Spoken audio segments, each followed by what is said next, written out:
Hi friends. அழகிய அழகு சீரியலில் எந்த மாதிரியான சுவாரஸ்யமான விஷயங்கள் நடந்திருக்குன்னு பார்க்கல, வாங்க வீடியோக்குள்ளே போகலாம். இங்கே ராகவன் பார்த்தீங்கன்னா மலர்கிட்ட என்னோட தங்கச்சி பொண்ணும் அவங்களோட மச்சனும் ஒய்ஃபும் அவங்க மாமியாரும் வராங்க இங்கே, அவங்கள நல்லபடியாக பார்த்துக்கோங்க, உன்னோட பொறுப்பு தான், அவங்கள பார்த்துக்க வேண்டியது, அவங்களுக்கு ரூம் அரேஞ்ச் பண்ணு அப்படின்ற மாதிரி ராகவன் சொல்கிறாங்க. இங்கே மலரும் பார்த்தீங்கன்னா சரிங்க மாமா அப்படின்னு சொல்கிறாங்க. மதி பார்த்தீங்கன்னா நீங்கள் சாப்பாடு வேலையை முடிங்கக்கா, அந்த ரூமை க்ளீன் பண்ணுறத நான் பார்த்துக்கிறேன் அப்படின்னு சொல்லிட்டு மதி போயிட்டு ரூமெல்லாம் க்ளீன் பண்ணிருக்காங்க. அப்போ மலருக்கு பார்த்தீங்கன்னா பாக்கியராஜ் கிட்டேருந்து ஃபோன் வருது. சாரி மலர், காலையில் வீட்டில் இருக்கிறவங்க எல்லாம் உன்னை திட்டினாங்க, நான் உனக்கு சப்போர்ட் பண்ணி பேச முடியல அப்படின்ற மாதிரி சொல்கிறாங்க. நீங்கள் என்னைக்கு தாங்க எனக்கு சப்போர்ட் பண்ணி பேசியிருக்கீங்க? வீட்டில் இருக்கிறவங்க மற்றவங்களுக்குன்னா நீங்கள் சப்போர்ட் பண்ணி பேசுவீங்க, எனக்கு சப்போர்ட் பண்ணி பேசுவீங்களா நீங்கள்? மலர் வீடு மலர், காலையிலே என்னை டென்ஷன் பண்ணாத, ஆஃபீஸில் நான் போய் டென்ஷனாக வேலை பார்க்க முடியாது அப்படின்ற மாதிரி பாக்கியராஜ் சொல்கிறாங்க. சரி விடுங்க, நீங்கள் சப்போர்ட் பண்ணலன்னா என்ன, எனக்கு மதி சப்போர்ட் பண்ணா, அத்தையும் மாமாவையும் எதிர்த்து கேள்வி கேட்டா அப்படின்ற மாதிரி சொல்கிறாங்க. சரி விடு, அந்த பொண்ணாவது உனக்கு சப்போர்ட் பண்ணுதே, விடு மலர் அப்படின்ற மாதிரி பாக்கியராஜ் சொல்கிறாங்க. சுரேஷும் பார்த்தீங்கன்னா என்ன நீ ராகவி அவங்களோட அம்மா வீட்டில் விட்டு வந்து அப்பா அம்மாவுக்கு தெரிஞ்சிச்சாமே, அப்பா மாமாவுக்கு ஃபோன் பண்ணி சொல்லியிருக்காங்க, மாமா என்கிட்ட காத்து பூச்சின்னு கத்துறாரு அப்படின்ற மாதிரி சொல்கிறாங்க. விடு விடு சுரேஷ், வீட்டில் இருக்கிறவங்க தான் காலிலேருந்து தீட்டினாங்க, இப்போ நீயும் வந்துட்டு இருக்கியா, விடு அப்படின்ற மாதிரி சொல்கிறாங்க. இங்கே மதி பார்த்தீங்கன்னா அக்கா அக்கான்னு கூப்பிட்றாங்க. மதி ஏதோ கூப்பிட்றான், போயிட்டு பாரு அப்படின்ற மாதிரி சுரேஷ்க்கு சொல்கிறாங்க. சுரேஷ் வந்து பார்க்குறாங்க, மதி பார்த்தீங்கன்னா சேர் போட்டு ஒட்டடை அடிச்சுன்னு இருக்காங்க, கீழே ஸ்லிப்பாகி விழுறாங்க. சுரேஷும் பிடிச்சிக்கின்னு இவ்வளோ அழகாக இருக்கா இல்லையா அப்படின்ற மாதிரி யோசிக்கிறாங்க. அழகாக இருந்து என்ன பண்ணுறது, வாய் கொஞ்சம் ஓவராக இருக்கே அப்படின்ற மாதிரி யோசிக்கிறாங்க. சரி எதுக்கு கூப்பிட்ட அப்படின்ற மாதிரி கேட்குறாங்க. மேலே ஒட்டடையெல்லாம் இருக்குது, அதை அடிக்க தான் கூப்பிட்ட அப்படின்ற மாதிரி மதி சொன்னாங்க.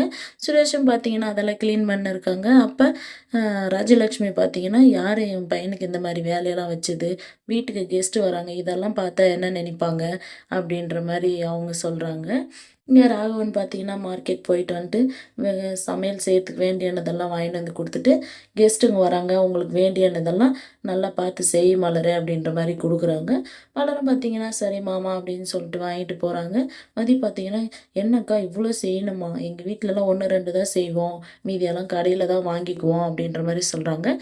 இங்கே எல்லாமே நம்ம வீட்டிலே தான் ரெடி பண்ணுவோம் மதியம் அப்படின்ற மாதிரி மலர் சொல்கிறாங்க. இங்கே பார்த்தீங்கன்னா கோமதி, மீனா, ராஜி எல்லாம் வந்துடுறாங்க. மீனா பார்த்தீங்கன்னா ராகவனை பார்த்துட்டு மாமா அப்படின்னு சொல்லி கூப்பிட்றாங்க. வாமா மீனா வந்துட்டியா அப்படின்ற மாதிரி சொல்கிறாங்க. இங்கே மலரை கூப்பிட்டு மலர் பாரு எல்லாம் வந்துட்டாங்க, அவங்க பேகெல்லாம் வாங்கிட்டு போயிட்டு அவங்களுக்கான ரூமில் வை அப்படின்னு சொல்கிறாங்க. அப்போ கோமதி பார்த்தீங்கன்னா இல்லை பரவாயில்ல, ரூம் எங்கே இருக்குன்னு மட்டும் சொல்லுங்கள், நாங்களே போய் வச்சுக்கிறோம் அப்படின்ற மாதிரி கோமதி சொல்லிட்டு போகிறாங்க. அவங்களுக்கு பார்த்தீங்கன்னா காஃபி எடுத்துன்னு போய் கொடு அப்படின்ற மாதிரி மலர்கிட்ட சொல்கிறாங்க. மலரும் பார்த்தீங்கன்னா காஃபி எடுத்துன்னு போய் கொடுக்குறாங்க. ஏதோ ஒரு வேலைனாலே மலரே மலரு மலருன்னு சொல்கிறதுனால கோமதியும் கொஞ்சம் யோசிக்கிறாங்க, ஏன் இந்த மருமகளுங்களை இப்படி நடத்துகிறாங்க அப்படின்னு சொல்லிட்டு. தங்கராஜும் பார்த்தீங்கன்னா ராகவன் வீட்டுக்கு வராங்க. அவங்க வீட்டுக்கு கெஸ்ட்டு வந்திருக்கிறது அவங்களுக்கு தெரியாது, அங்கே வந்த பின்னாடி தான் தெரியும். என்ன மாமா, மலருக்கு எவ்வளோ ஒரு கொழுப்பு இருந்தால் ராகு இவ எடுத்துன்னு போய் அவங்க அம்மா வீட்டில் விட்டு இருப்பா, இவள் கல்யாணம் பண்ணி ஓடி வந்தவ தானே, அதனால தான் அவளுக்கு அதே புத்தி வந்திருக்கும் அப்படின்ற மாதிரி சொல்கிறாங்க. அப்புறம் பார்த்தீங்கன்னா காஃபி எடுத்துன்னு போய் கொடு அவங்களுக்குன்னு சொல்கிறாங்க. காஃபி எடுத்துன்னு போய் கொடுக்குறாங்க. கொஞ்சம் உக்காருமா, அவங்ககிட்ட பேசணும் அப்படின்னு சொல்கிறாங்க. இல்லை உக்காரெல்லாம் நேரம் இல்லை, எனக்கு வேலை இருக்குது, சாப்பாடு ரெடி பண்ணணும் அப்படின்ற மாதிரி மலர் சொல்கிறாங்க. இல்லை எங்களுக்கு சாப்பாடெல்லாம் வேண்டாம், நாங்கள் கடையிலே கூட சாப்பிட்டுக்கிறோம், நீ ஏம்மா ரிஸ்க் எடுக்கிற அப்படின்ற மாதிரி சொல்கிறாங்க. இங்கே பார்த்தீங்கன்னா ஏன் அந்த மாதிரி நடத்துகிறீங்க மருமக அப்படின்ற மாதிரி கோமதி கேட்குறாங்க. அவங்கள ஃப்ரீயாக விடுங்க, அவங்க போக்கில் விடுங்க அப்படின்ற மாதிரி சொல்கிறாங்க.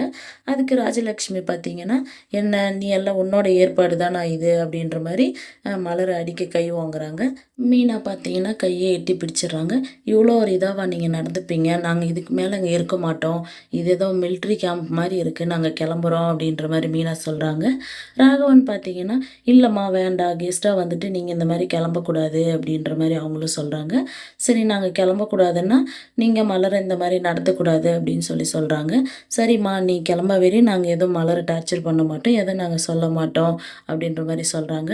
இல்லை நாங்கள் கிளம்புனாலே நீங்கள் மருமக நல்லா பார்த்துக்கணும், என்னோட மருமகெல்லாம் பாரு அவங்கவுங்க இஷ்டப்பட்டதை தான் அவங்க செய்கிறாங்க பாரு, போலீஸ் எக்ஸாம் எழுத தான் வந்திருக்கா அப்படின்ற மாதிரி சொல்கிறாங்க.